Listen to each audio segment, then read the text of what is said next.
제가 출석했던 그 교회 11시 예배, 그 당시에는 대예배라고 불렀거든요. 그때 예배를 시작하면서 부르는 찬양이 바로 9장입니다. 찬송가 9장. 우리가 오늘 방금 드렸죠. 새 찬송가는 8장. 근데 그 찬양이 저는 그때 그 당시에는 잘 이해를 못했어요. 왜 매주 이 노래를 부를까? 왜 맨날 이거지? 제가 좋아하는 것도 있고, 또 사실 저는요 이런 생각 해봤거든요. 여기 500장이 넘는데 새 찬송가는 600장이 넘나? 아무튼 그걸 다 부르지도 못할 텐데 그걸 좀 한 번씩 다 불러봐도 좋을 것 같은데 왜 맨날 이거 부르지? 근데요 그게 오늘 말씀이에요. 그리고 그게 정말 너무너무 중요한 겁니다. 자, 오늘 본문에서 사도 요한은 놀라운 초대를 받았습니다. 1절 이리로 올라오라. 이후에 마땅히 일어날 일들을 내가 내게 보이리라. 하늘의 문이 열리고 보좌가 있는 곳으로 들어가는 특별한 초대였습니다. 사실 그 예배 자리가, 그 시간이 바로 그런 자리였던 거예요. 그때는 몰랐어요. 근데 거길 떠나오니까, 그걸 다 지나고 나니까 그제서야 알겠어요. 그게 우리를 주님께서 초대하시는 자리인데요. 주님이 어디 계시냐면 하늘 보좌에 계세요. 그리고 우리를 그냥 이 땅으로만 초대하시는 것이 아니라 내가 하늘의 문을 열었어? 내가 그리로 올라와. 이렇게 우리를 이 땅만이 아니라 하나님의 나라로 초대하고 계시는 그런 시간이었던 것이었습니다. 우리의 예배도 바로 이것이라고 생각을 합니다. 자, 먼저 받은 이 초대, 요한이 받았죠. 오늘 함께 이 말씀을 읽고 나누는 우리에게도 주어진 초대입니다. 제가 그 20년 넘게 다녔던 그 모교회에서 예배 드릴 때마다 항상 불렀던 그 찬양을 통해서 주님이 우리를 초대하셨던 것처럼, 자, 오늘 이 시간 네 가지로 함께 말씀 살펴보도록 하겠습니다. 자, 첫 번째, 열린 문을 통해 들어가는 하늘 보좌입니다. 자, 1절입니다. 이 일 후에 내가 보니 하늘에 열린 문이 있는데, 성경에서 열린 문은 매우 중요한 의미를 가집니다. 예수님은 요한복음 10장 9절에서 내가 문이니 누구든지 나로 말미암아 들어가면 구원을 받고 또는 들어가며 나오며 꼴을 얻으리라 라고 말씀하셨습니다.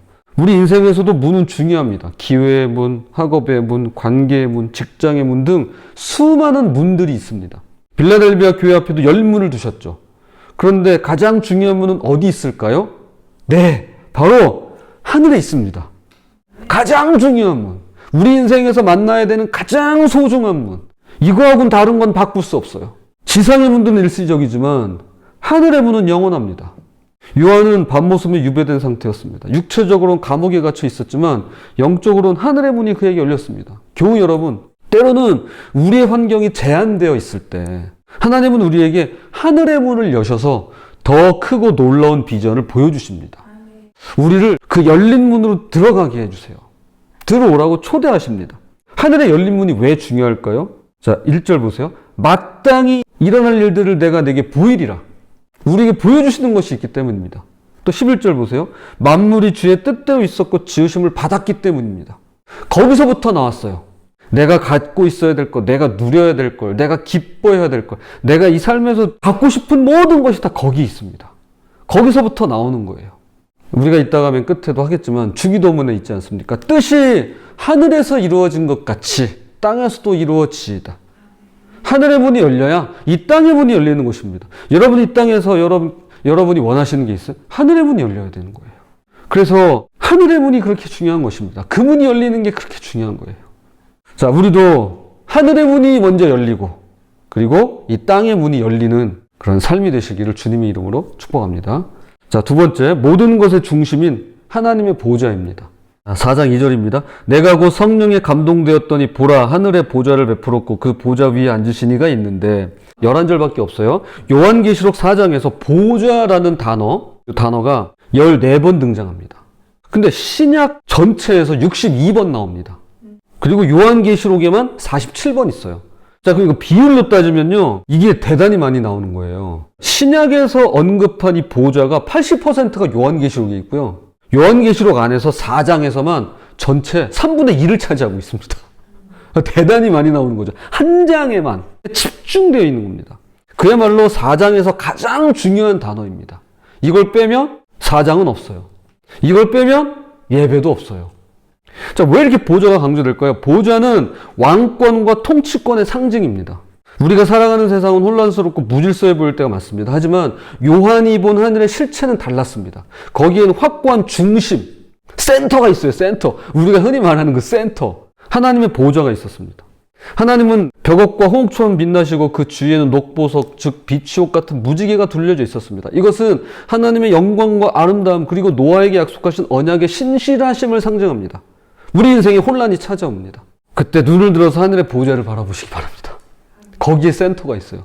거기에 중심이 있습니다. 모든 상황을 통치하시고 문제 위에서 다스리시는 하나님의 보좌가 있는 장소입니다. 그곳을 바라보시는 우리가 되었으면 좋겠습니다.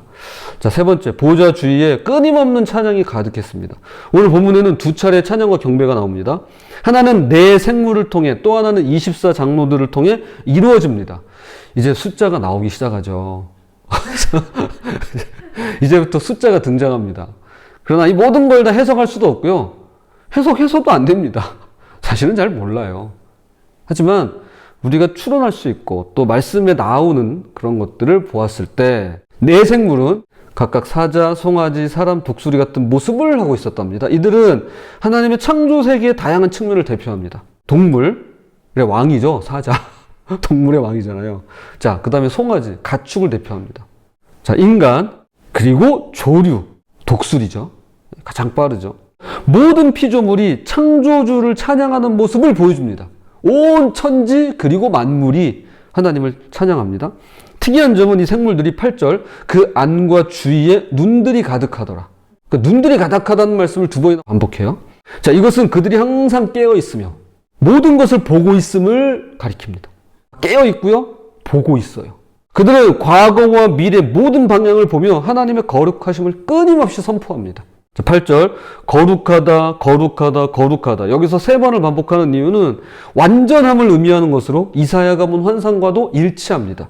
이사야 6장 1절 3절입니다. 우시야 왕이 죽던 해에 내가 본즉 주께서 높이 들린 보좌에 앉으셨는데 서로 불러 이르되 거룩하다 거룩하다 거룩하다 만군의 여호와여 그의 영광이 온 땅에 충만하도다 하더라.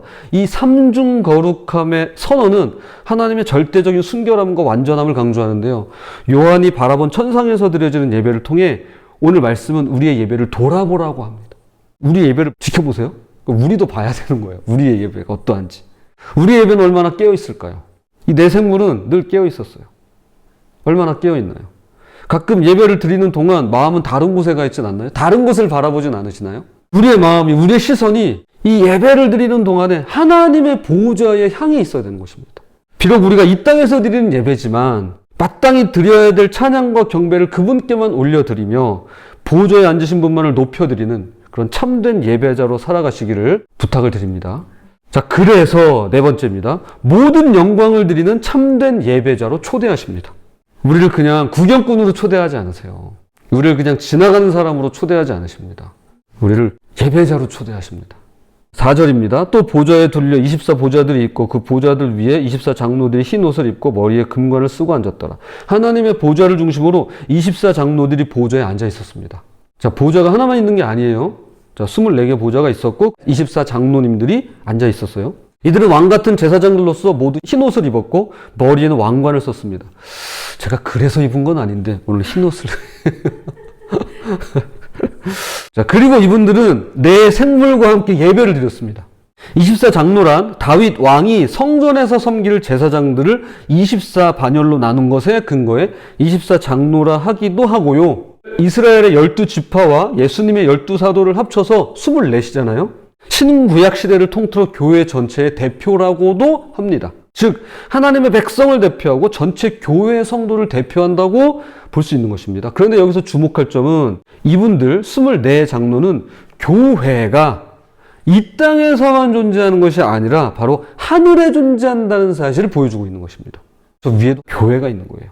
그러므로 히브리서 8장 5절의 말씀처럼 최초의 모세의 성막과 솔로몬의 성전을 거쳐서 지금 이 땅에 세워진 주님의 몸된 교회. 교회는 이게 아니라 교회는 하나님의 교회죠. 다 하나잖아요. 주님의 몸된 교회로 세워진 그 교회.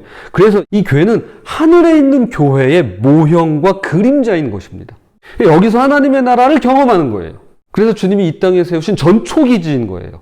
그런데 이 교회를 대표하는 24 장로들이 무슨 일을 하는지 잘 보세요. 자, 10절입니다. 24 장로들이 보좌에 앉으신 이 앞에 엎드려 세세토록 살아계시는 이에게 경배하고 자기의 관을 보좌 앞에 드리며 내 생물이 하나님께 찬양을 올려드릴 때 24 장로들은 그 보좌 앞에 엎드려 경배하면서 자신들의 면류관을 벗어서 보좌 앞에 드립니다.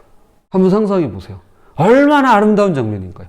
교회를 대표하는 장로들이 자신들이 받은 모든 영광과 권위를 하나님께 드립니다. 자기에게 돌리지 않아요. 하나님께 돌려드립니다. 전 여기서 교회의 사명을 발견할 수 있다고 생각합니다. 우리가 받은 모든 것이 하나님께로부터 왔으며 그리고 그분께 되돌아가는 것입니다. 그것이 곧 경배와 찬양이며 예배입니다. 예배는 그분께 받은 것을 기억하고 감사하며 그걸 찬양하는 거예요. 그리고 그걸 다시 돌려드리는 거예요. 우리의 삶으로, 우리의 마음으로, 우리의 영혼으로 주님께 돌려드리는 것입니다.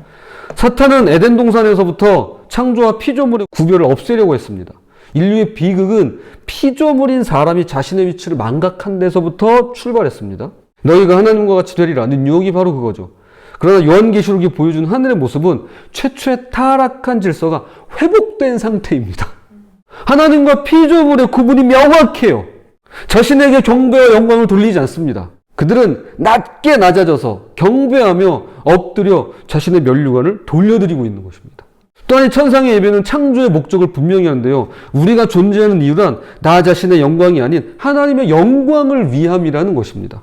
오늘 우리는 이 땅에서 어떤 면류관을 쓰고 있을까요? 우리도 면류관을 쓰고 있어요. 그리고 우리도 이 면류관을 추구합니다. 성취의 면류관, 인정의 면류관, 커리어의 면류관, 부의 면류관, 궁극적으로 성공 면류관이겠죠. 이 모든 것이 주님으로부터 왔으며 이것들이 내 영광이 아니라 주님의 영광임을 인정하면서 보좌 앞에 내려놓는 우리 모두가 되었으면 좋겠습니다. 제가 이제 말씀의 결론을 맺겠습니다. 요한이 이베르강에 갇혀있던 반모섬에서 어느 주일 예배 가운데 환상을 보고 비전을 보게 되었습니다. 그것이 어제까지 나눈 7교회에 대한 말씀이고 그 후에 하늘로 열린 문을 보았는데 그것이 바로 오늘 본문입니다. 자, 1절. 이 일 후에 내가 보니 하늘에 열린 문이 있는데 이제 이 문을 통해 들어간 요한이 가장 먼저 보게 된 것은 다름 아닌 놀라운 예배의 현장이었습니다. 하나님께서 하늘문을 여셨어요.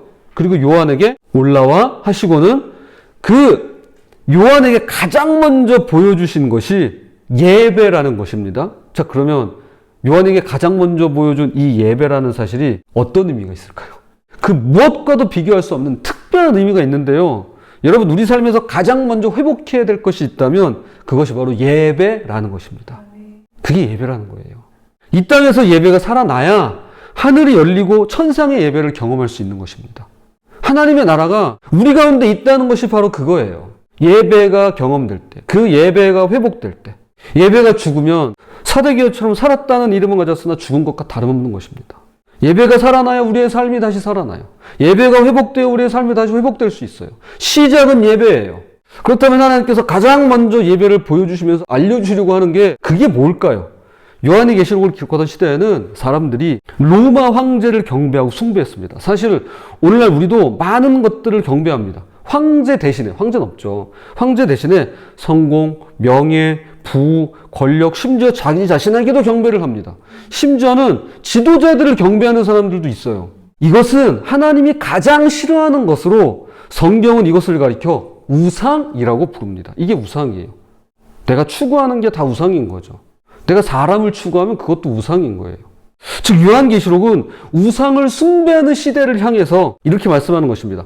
경배를 받으실 자격이 있는 분은 오직 한 분, 하늘 보좌에 앉아 계신 그분뿐이시다 라고 말이죠. 우리의 일상이 분주하고 때로는 고통스럽고 이 세상 것들에 가려서 하나님이 보이지 않을 때 마치 요한처럼 하늘로 초대받은 사람의 관점을 가지시기 바랍니다. 제가 20년 넘도록 몰랐지만 그때는 바로 그렇게 예배를 처음 드릴 때 찬송가 9장을 부르면서 거룩 거룩 거룩 전능하신 주여 하면서 그 보좌 앞에 엎드려 면류관을 드리세라고 찬양했던 그 찬양처럼 오늘 우리의 삶에서 지상의 문제들 너머에 하나님의 보좌가 있음을 꼭 기억하며 그 보좌에 앉아 계신 성삼일체 하나님께 영광을 돌려드리는 그 영광에 참여하시는 저 여러분이 되시기를 주님의 이름으로 부탁을 드립니다.